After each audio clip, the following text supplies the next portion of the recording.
Hello, வணக்கம்.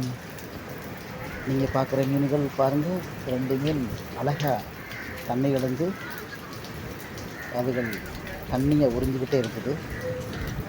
இது சைடுல இருக்க மீன் வந்து பார்த்தீங்கன்னா, அதுதான் வெள்ளக்கிழங்கா. இந்த சைடுல இருக்க மீன பார்த்தீங்கன்னா, இதான் தண்ணி பண்ணா. இந்த பின்னாடி ஒரு மீன் சுத்துதே, அது பாறை மீன். பாறை மீன்ல சின்ன குட்டி. அதான் பாறை குட்டின்றாங்க. இந்த மாரி மீனுகள பார்க்க சந்தோஷமா இருக்குல்ல? ஏன்னா உங்களுக்கு தெரியாமல் இருக்கலாம். இந்த கிழங்கான்னு சொல்ற மீன் வந்து இந்த வெள்ளக்கிழங்கா தான் ஒரிஜினல் கிழங்கா. இத விட வேற எந்த கிழங்காவும் இல்ல. சைடுல உள்ளத பார்த்தீங்கன்னா, தண்ணி பண்ணா. அதத்தான் இப்ப கிழங்கான்னு சொல்லுவாங்க. அது கிழங்கா கிடையாது. அதோடைய பேர் தண்ணி பண்ணா.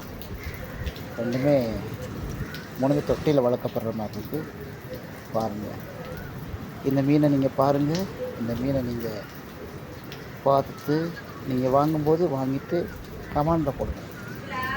ஓகே.